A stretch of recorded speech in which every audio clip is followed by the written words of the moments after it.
कैसे हैं आप लोग। उम्मीद है ठीक होंगे, पढ़ाई वढ़ाई अच्छी चल रही होगी। आप लोगों के लिए जो वीडियो का ये सीक्वेंस स्टार्ट किया है मैंने, हर एक क्लास का एक एक दिन गैप करके या कभी कभी रेगुलर वे में मैं ये वीडियो लेके आ रहा हूँ। क्लास 10th का वीडियो लेके आया, उसमें इकोनॉमिक्स के पोर्शन में मैं डेवलपमेंट को पढ़ाया हूँ, विकास वाले पोर्शन को। और उसके बाद उससे पहले मैं फर्स्ट ईयर, इंटर, 10th और 9th इन सारे क्लासों का सिलेबस लेके आया था, जो मैंने वीडियो में अपलोड कर दिया है। जिन स्टूडेंट को अपना सिलेबस जानना है, समझना है, आई थिंक सभी को ज़रूरी है, बिना उसके तो पढ़ाई ही नहीं हो सकती है। तो आप लोग अपने सिलेबस को क्लियर कर लें और उसके बाद फिर अपने टारगेट को सेट करके अपनी पढ़ाई को रेगुलर वे में स्टार्ट कर दें। स्कूल में तो हो ही रहा है, अपने घर भी स्टार्ट करें, क्योंकि पढ़ाई तभी आपके लिए कारगर सिद्ध होगी जब आप स्कूल में भी पढ़ते हो, घर पे जाके उसका रिवीजन करते हो। बिना इसके जो है आप ना अच्छा मार्क्स ला पाओगे, ना बोर्ड में आपका अच्छा परसेंटेज आ पाएगा। ठीक, देखिए सफलता का एक फार्मूला है, R² = सक्सेस, जिसमें जो R है वो डबल है। एक R का मतलब होता है रेगुलर, ठीक, और एक R का मतलब होता है, एक R का मतलब अब आप बताना। तो ये R² = सक्सेस का जो ये फार्मूला है, आप जब कोई चीज़ रेगुलर कर रहे हो और उस रेगुलर करने वाली चीज़ का रिवीजन कर रहे हो, यानी एक R से रेगुलर और एक R से रिवीजन, यही सक्सेस का फार्मूला है। आप उसको पढ़ रहे हो और फिर उसका रिवीजन कर रहे हो, तभी वो चीज़ आपके माइंड में रहती है और फिर आप तभी परीक्षा में अच्छा परफॉर्म कर पाते हो। ठीक, मैं यहाँ पे आपके क्लास वाइज जो है वीडियो जो यहाँ पे एक एक सब्जेक्ट का डाल रहा हूँ। आज मैं क्लास 9th के लिए ज्योग्राफी सब्जेक्ट का पहला चैप्टर लेके आया हूँ। क्लास 9th का ज्योग्राफी सब्जेक्ट का पहला वीडियो लेके आया हूँ और इसको मैं स्टार्ट कर रहा हूँ। जो आपका पहला चैप्टर है भूगोल का, स्थिति और विस्तार, किसका? भारत का स्थिति और विस्तार। इसको आराम से समझेंगे, अच्छे से समझेंगे और उम्मीद है एक बार में क्लियर हो जाएगा। अगर जो किसी को उसके बाद भी कोई डाउट होगा तो वो कमेंट के माध्यम से पूछेगा। हम अब स्टार्ट करते हैं। ठीक, देखिए जैसा कि मैप में आपको दिख रहा है, एक तरफ भारत का नक्शा है, दूसरी तरफ ये मैंने वर्ल्ड सिनेरियो बनाया है। ये मैंने पृथ्वी को उसके विभिन्न भूवृत्तों के आधार पे, यानी भूमध्य रेखा, कर्क रेखा, मकर रेखा और उसके बाद उत्तरी ध्रुव वृत्त, दक्षिणी ध्रुव वृत्त के आधार पे बताया है। शुरू करते हैं। देखिए जो आपका भारत का स्थिति और विस्तार है, भारत का और स्थिति और विस्तार को जानने के लिए सबसे पहले हमें यह जानना जरूरी है कि हमारी स्थिति कहाँ है, हमारी स्थिति पृथ्वी पर कहाँ है। तो भारत की जो स्थिति है पृथ्वी पर, भारत की जो पृथ्वी पर स्थिति है वो किस गोलार्ध में है? उत्तरी गोलार्ध में। हमारी स्थिति किस तरफ है? उत्तरी गोलार्ध में। ये हो गया उत्तरी और ये हो गया गोलार्ध। हम किधर हैं? इस भूमध्य रेखा के उत्तर में हैं। भारत की स्थिति भूमध्य रेखा के उत्तर में है, यानी उत्तरी गोलार्ध में। क्लियर? भारत जो है उत्तरी गोलार्ध में स्थित है। गोलार्ध क्लियर हो गया। अब जानना जरूरी है कि भारत किस देशांतर में स्थित है। देशांतर में किस स्थित है? तो भारत जो है पूर्वी देशांतर में स्थित है। इसे बोलेंगे पूर्वी और इसे बोलेंगे पश्चिमी। तो ये देखिए, ये प्रधान देशांतर रेखा है, ये 0 डिग्री देशांतर लाइन है। ठीक, इस देशांतर लाइन के इस तरफ पूर्वी देशांतर, इस तरफ पश्चिमी देशांतर। ठीक, उसी प्रकार जिस प्रकार इस भूमध्य रेखा के उत्तर में उत्तरी गोलार्ध और इस भूमध्य रेखा के दक्षिण में दक्षिणी गोलार्ध कहते हैं। ठीक, अब आते हैं, हम समझते हैं। ये तो मैंने बता दिया भारत उत्तरी गोलार्ध में है और पूर्वी देशांतर में है, यानी उत्तरी गोलार्ध के पूर्वी देशांतर में भारत स्थित है। ये तो हमने एक मोटी मोटा आपको बता दिया कि भारत की स्थिति कहाँ है पृथ्वी पे, ग्लोब पे। लेकिन सबसे जरूरी इस पाठ को स्टार्ट करने से पहले यह जानना जरूरी है कि किसको अक्षांश रेखा कहते हैं, किसको देशांतर रेखा कहते हैं। जब तक ये नहीं जानेंगे हम आप, तब तक इसको समझ ही नहीं पाएंगे। तो देखिए सबसे जरूरी चीज है, मैंने यहां पे दिखाया है, जो ये बड़ी लाइन है, जो ये लाइन पूरब से पश्चिम की तरफ खींची हुई है, इस तरीके से पड़ी हुई रेखा है, जो रेखा ऐसे लेटी हुई है, जो रेखा ये लेटी हुई रेखा है, इस लेटी हुई रेखा को पृथ्वी पे, यानी पृथ्वी पे जो ऐसी काल्पनिक रेखा जो पूरब से पश्चिम की तरफ खींची जाती है, जो पूरब से पश्चिम की तरफ खींची गई है, इस तरीके से जो रेखा खींची गई है उसे कहते हैं अक्षांश रेखा। ठीक, जो पूरब से पश्चिम की तरफ खींची गई है, जो ये मकर रेखा, भूमध्य रेखा, कर्क रेखा, ये सारी रेखाएं जो हैं इनको अक्षांश रेखा कहते हैं। अच्छा, ये क्लियर। और जो पृथ्वी पे काल्पनिक रूप से जो रेखा उत्तर से दक्षिण की तरफ खींची गई है, यानी ये लाइन, ये लाइन, ये लाइन, इन रेखाओं को हम देशांतर रेखा कहते हैं। देखिए मैंने यहां दिखाया, इन रेखाओं को देशांतर रेखा कहते हैं। ग्लोब पे जब इस तरीके की रेखाएं आपको दिखाई दें तो उसे देशांतर कहेंगे, और ग्लोब पे जब इस तरीके की रेखाएं आपको दिखाई दें, पूरब और पश्चिम की रेखाएं जब दिखाई दें तो उसे अक्षांश रेखा कहते हैं, और उत्तर और दक्षिण जो रेखाएं दिखाई दें उन्हें देशांतर रेखा कहते हैं। ठीक, अब अक्षांश रेखाएं जो होती हैं वो किसी जगह की स्थिति को बताती हैं कि वो किस तरफ स्थित है, किस तरफ उसकी दिशा है, और देशांतर रेखा से हम किसी जगह के समय को निर्धारित करते हैं। इसलिए ये दोनों रेखाएं जो है बहुत ही महत्वपूर्ण होती हैं। ठीक, अब यहां आते हैं, हम इस चीज को समझेंगे थोड़ा विस्तृत रूप से। जो पृथ्वी है इसे दो भाग में एक रेखा बांटती है, पृथ्वी को दो भाग में एक रेखा बांटती है, इसे कहते हैं भूमध्य रेखा। इसे भूमध्य रेखा कहते हैं। इसे 0 डिग्री अक्षांश रेखा भी कहते हैं, 0 डिग्री अक्षांश रेखा भी कहते हैं। ठीक, इसे विषुवत रेखा भी कहते हैं, इसे विषुवत रेखा भी कहते हैं। तो पृथ्वी को दो भाग में बांटने वाली जो रेखा है उसे भूमध्य रेखा, विषुवत रेखा और 0 डिग्री लाइन भी कहते हैं।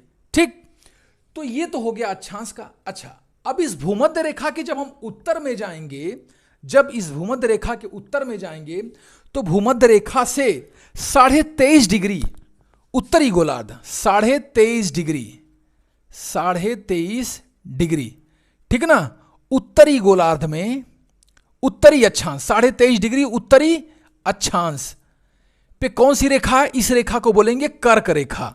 इस रेखा को कर्क रेखा, भूमध्य रेखा के उत्तर में 23.5 डिग्री उत्तरी अक्षांश पे स्थित जो रेखा है उसे बोलेंगे कर्क रेखा। आप सभी को पता है कि कर्क रेखा भारत के मध्य से गुजरती है। कर्क रेखा भारत के मध्य से गुजरती, भारत को दो भाग में बांटने वाली रेखा कर्क रेखा है।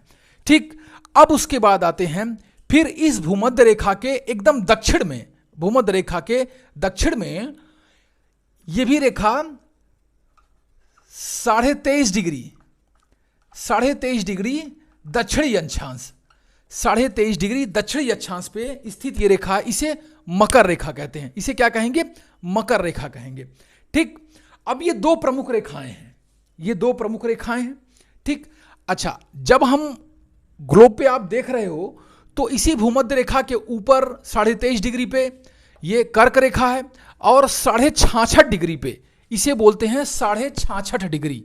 यहां पे 66.5 डिग्री, 66.5 डिग्री उत्तरी अक्षांश पे क्या है? ये उत्तरी ध्रुव वृत्त है, जिसे आर्कटिक वृत्त भी कहते हैं। आर्कटिक वृत्त है। अच्छा, ग्लोब पे, ग्लोब क्या है? पृथ्वी क्या है? पृथ्वी पे, पृथ्वी एक्चुअल में हम समझने के लिए उसे गोल कहते हैं, लेकिन रियलिटी में वो ग्लोब गोल नहीं है। लेकिन हमें यहां चूंकि आपको समझाना है और तो इसलिए हम उसे गोल के शेप में करके समझने का प्रयास करते हैं। ठीक, तो यहां पे क्या है? ये जो गोल है तो आर्कटिक वृत्त है, आर्कटिक वृत्त है। ये आर्कटिक वृत्त जो है ये पृथ्वी के उत्तरी गोलार्ध में है। उत्तरी गोलार्ध के उत्तरी ध्रुवीय क्षेत्र के आसपास का जो वृत्त है उसे आर्कटिक वृत्त कहते हैं। इसे उत्तरी ध्रुव वृत्त भी कहते हैं। देखिए यहां पे दिया गया है, उत्तरी ध्रुव वृत्त भी कहते हैं, इसे आर्कटिक वृत्त भी कहते हैं। ऐसे ही सेम स्थिति जब हम भूमध्य रेखा के दक्षिण में आते हैं, तो दक्षिणी गोलार्ध में जब हम आते हैं तो यहां पे एक आर्कटिक वृत्त है। ये भी क्या है? ये भी 66.5 डिग्री पे है। 66.5 डिग्री दक्षिणी अक्षांश पे स्थित जो है ये रेखा, इसे बोलते हैं दक्षिणी ध्रुव वृत्त, और दक्षिणी ध्रुव वृत्त बोलेंगे या अंटार्कटिक वृत्त बोलेंगे। दक्षिणी गोलार्ध के जो दक्षिणी ध्रुव वृत्त है उसे अंटार्कटिक वृत्त बोलेंगे। क्या बोलेंगे? अंटार्कटिक। और जो उत्तरी गोलार्ध में उत्तरी ध्रुव वृत्त है, वहां की जो रेखा है उसे आर्कटिक वृत्त बोलेंगे। क्या बोलेंगे? आर्कटिक वृत्त। ठीक, ये हो गया। अब आप ध्यान दीजिए, हमने इस चीज को समझ लिया। अब यहां पे भारत की जो स्थिति है उसको देखिए। भारत पूर्वी देशांतर में है, पूर्वी देशांतर में, उत्तरी गोलार्ध के पूर्वी देशांतर में है, तो हमारा भारत यहां है।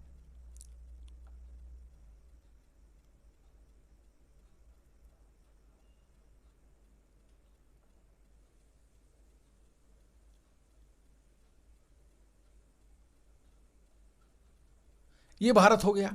हमने समझने के लिए भारत को वहां बना दिया है। असल में हमें पूरी तरीके से जब बस स्थिति को दिखाना है, इसलिए भारत की स्थिति क्या है? उत्तरी गोलार्ध में, उत्तरी गोलार्ध के पूर्वी देशांतर में स्थित है। ठीक, उत्तरी गोलार्ध के पूर्वी देशांतर में स्थित है। इतना क्लियर हुआ?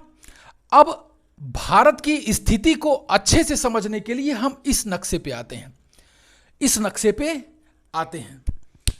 ठीक, भारत का अक्षांशीय विस्तार कितना है, भारत का देशांतरीय विस्तार कितना है, इन सारी चीजों को समझने के लिए हम इस नक्शे पे आते हैं।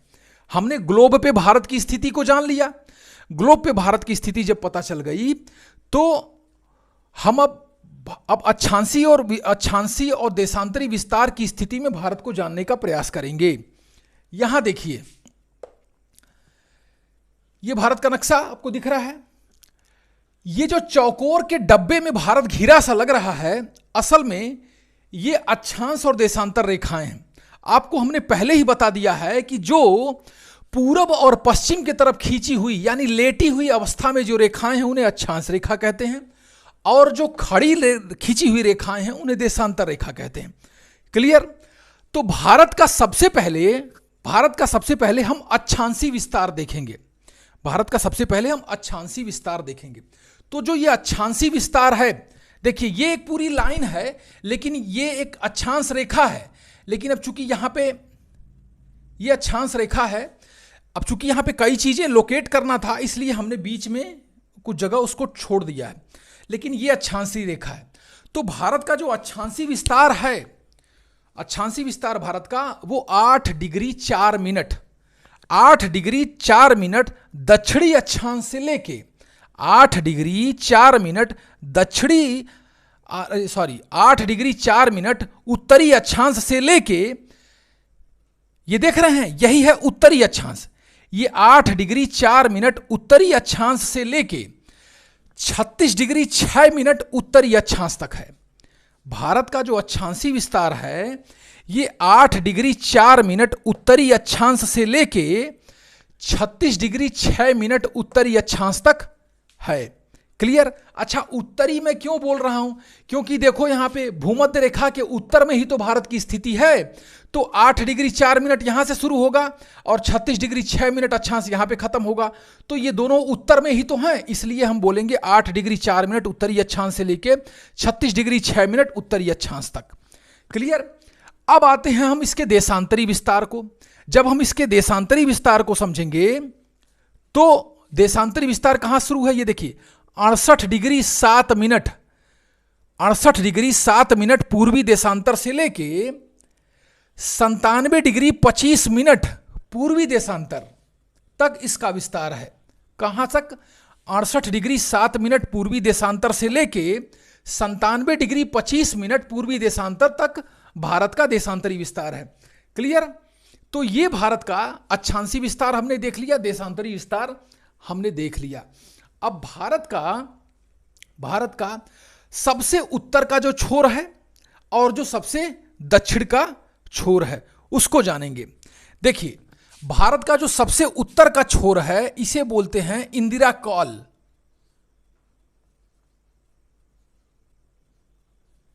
इंदिरा फॉल। कुछ जगह कॉल लिखा रहता है, लेकिन कुछ किताबों में इंदिरा फॉल लिखा है। ठीक?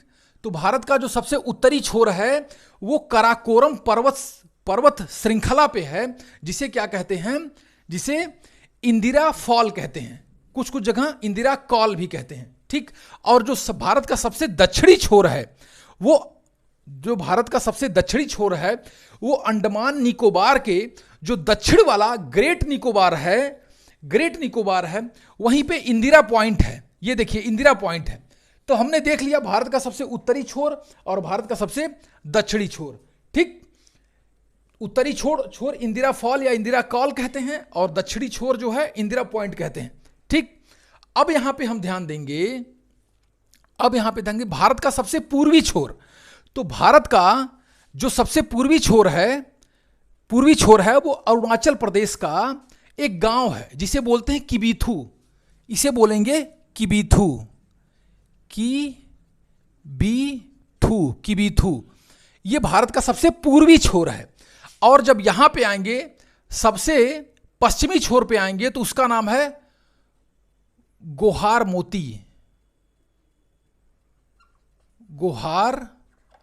मोती।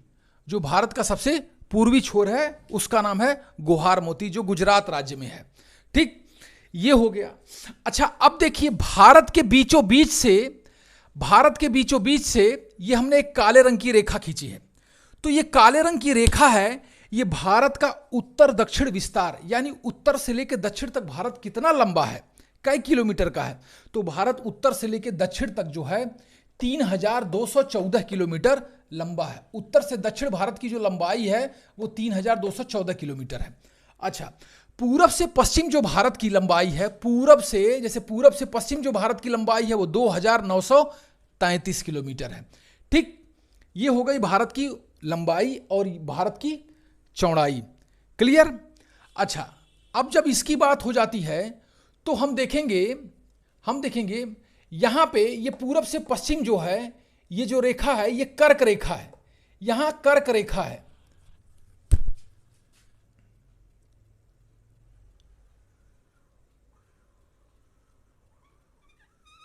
ये कर्क रेखा है। तो जो कर्क रेखा है भारत को दो भाग में बांटती है, भारत के बीचों बीच से गुजरती है। तो ये किन राज्यों से गुजरती है? तो भारत की जो कर्क रेखा है ये भारत के 8 राज्यों से होकर गुजरती है। भारत के कितने राज्यों से होकर गुजरती है? 8 राज्यों से। तो वो 8 राज्य कौन कौन से हैं? देखिए, पहला है गुजरात, दूसरा है राजस्थान, तीसरा है मध्य प्रदेश, ठीक, तीसरा है मध्य प्रदेश।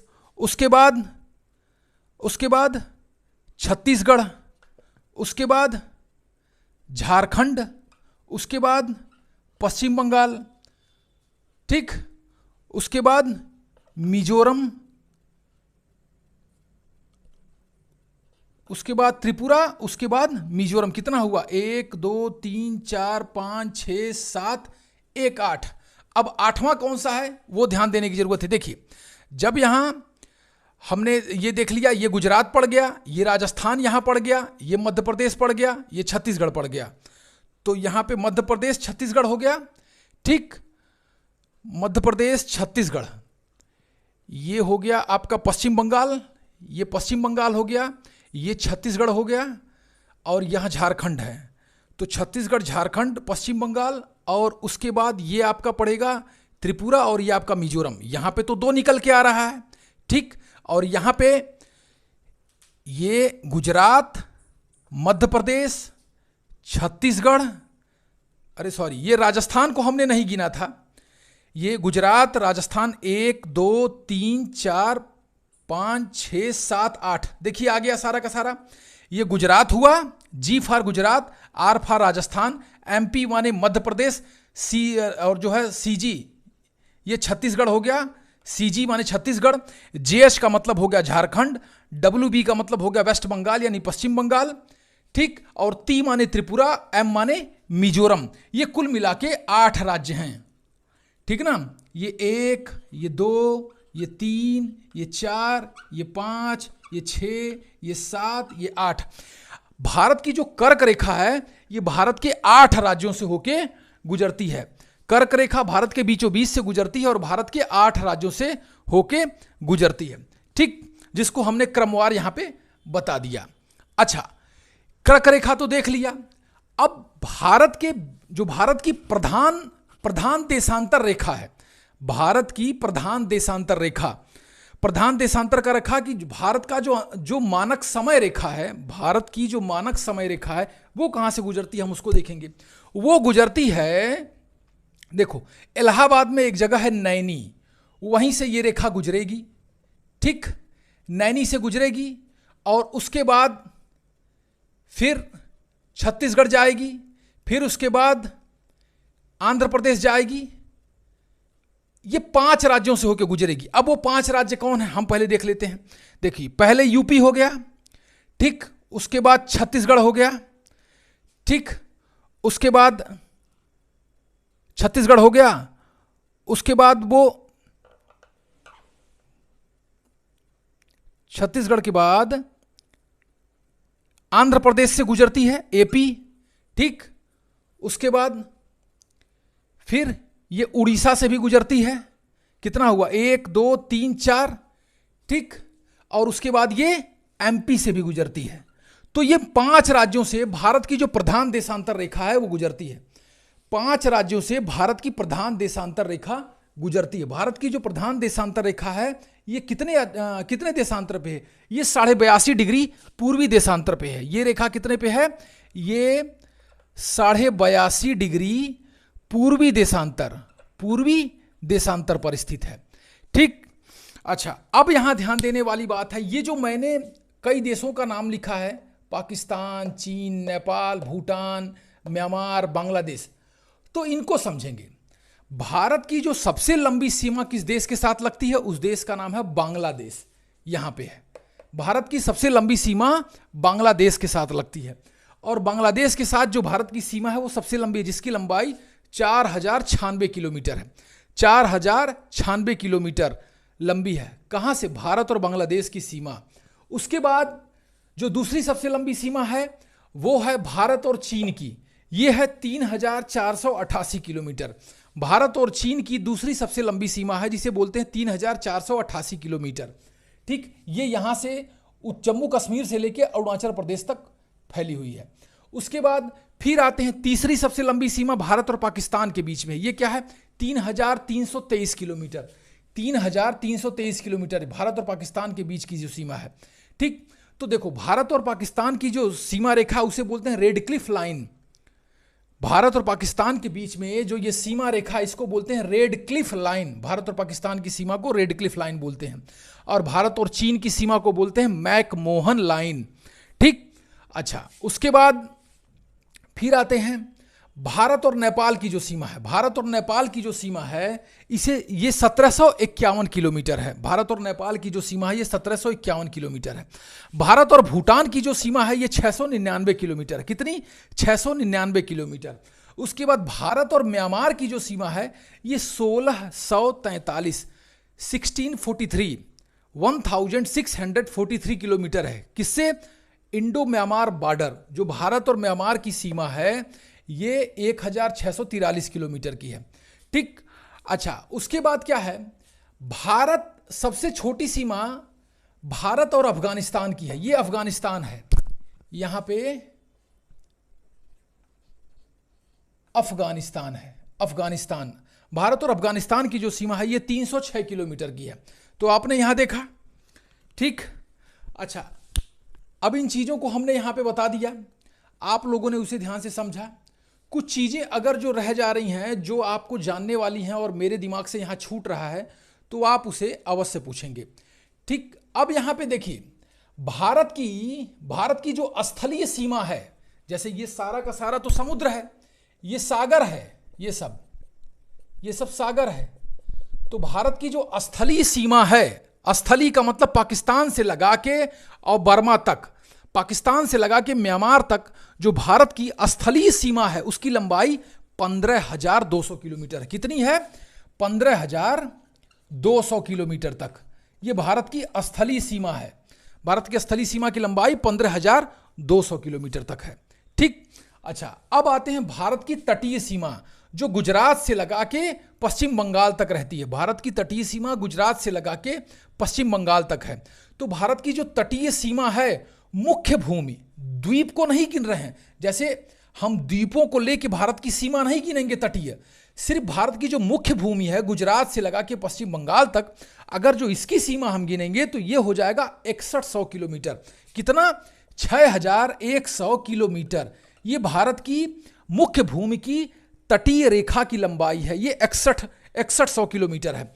ठीक। अच्छा, अगर जो मान लीजिए द्वीप वगैरह, ये लक्षद्वीप और मालदीव और जो ये लक्षद्वीप और ये अंडमान निकोबार, ये सारे द्वीप को लेके जब हम तटरेखा काउंट करेंगे तो ये हो जाएगा 7516.6 किलोमीटर। ठीक ना, 7516.6 किलोमीटर। अगर जो हम भारत की मुख्य तटरेखा और द्वीपों की तटरेखा को मिला के जब गिनेंगे तो कुल भारत की तटरेखा की लंबाई हो जाएगा 7516.6 किलोमीटर। और सिर्फ मुख्य भूमि की तटरेखा की लंबाई जब लेंगे तो भारत की तटरेखा 6100 किलोमीटर होगी। ठीक, तो ये देख रहे हैं आप लोग। अच्छा, अब उसके बाद हम लोग आते हैं कि भारत और श्रीलंका के बीच में जो सीमा का काम करता है वो एक जलसंधि है, जिसे पाक जलसंधि कहते हैं। भारत ये हो गया और ये श्रीलंका, इसके बीच में ये पाक जलसंधि है।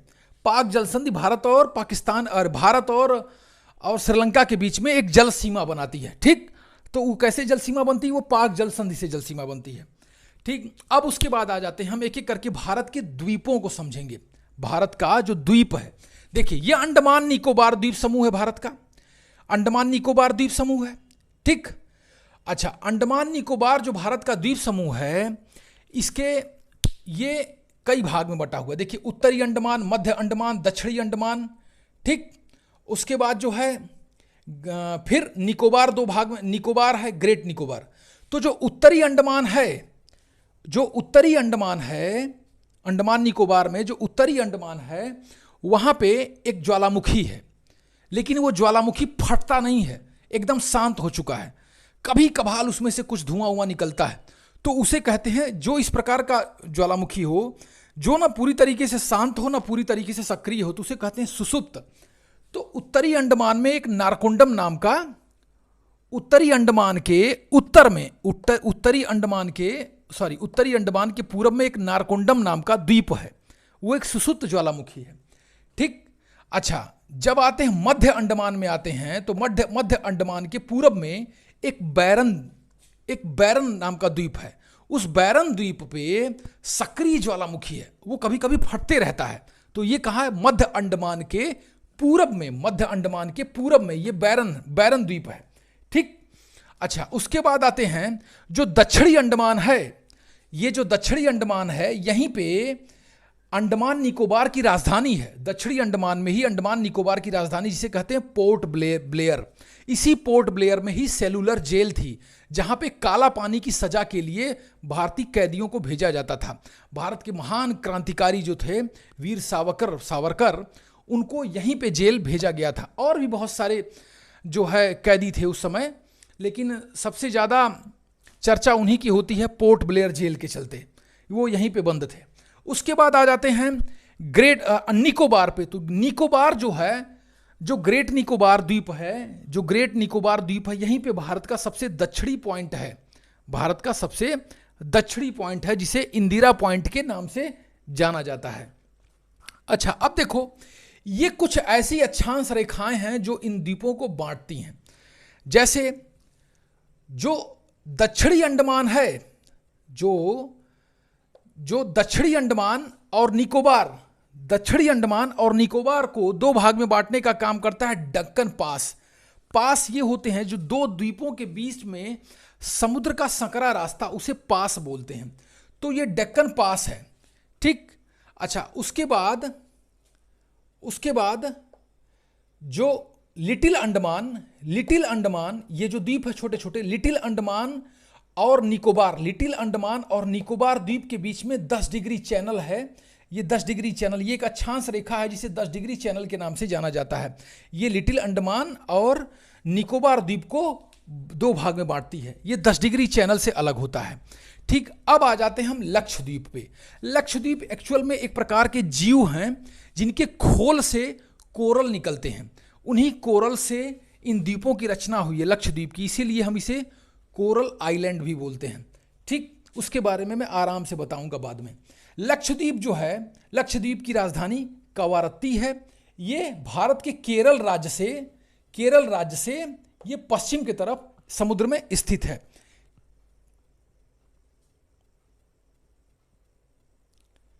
ठीक, अच्छा, इसकी राजधानी कवारत्ती है।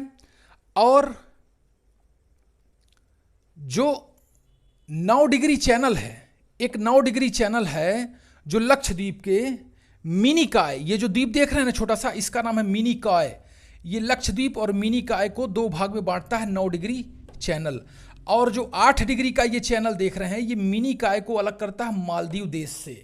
ठीक, तो ये जो भी विस्तार था हमने आपको अच्छे से बताने का प्रयास किया है।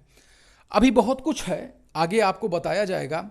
अगर जो आपको कुछ और अतिरिक्त जानना या समझना या पूछना होगा तो आप उसे कमेंट के माध्यम से पूछ सकते हैं। ओके, हम उम्मीद करते हैं आपको अच्छे से समझ में आया होगा।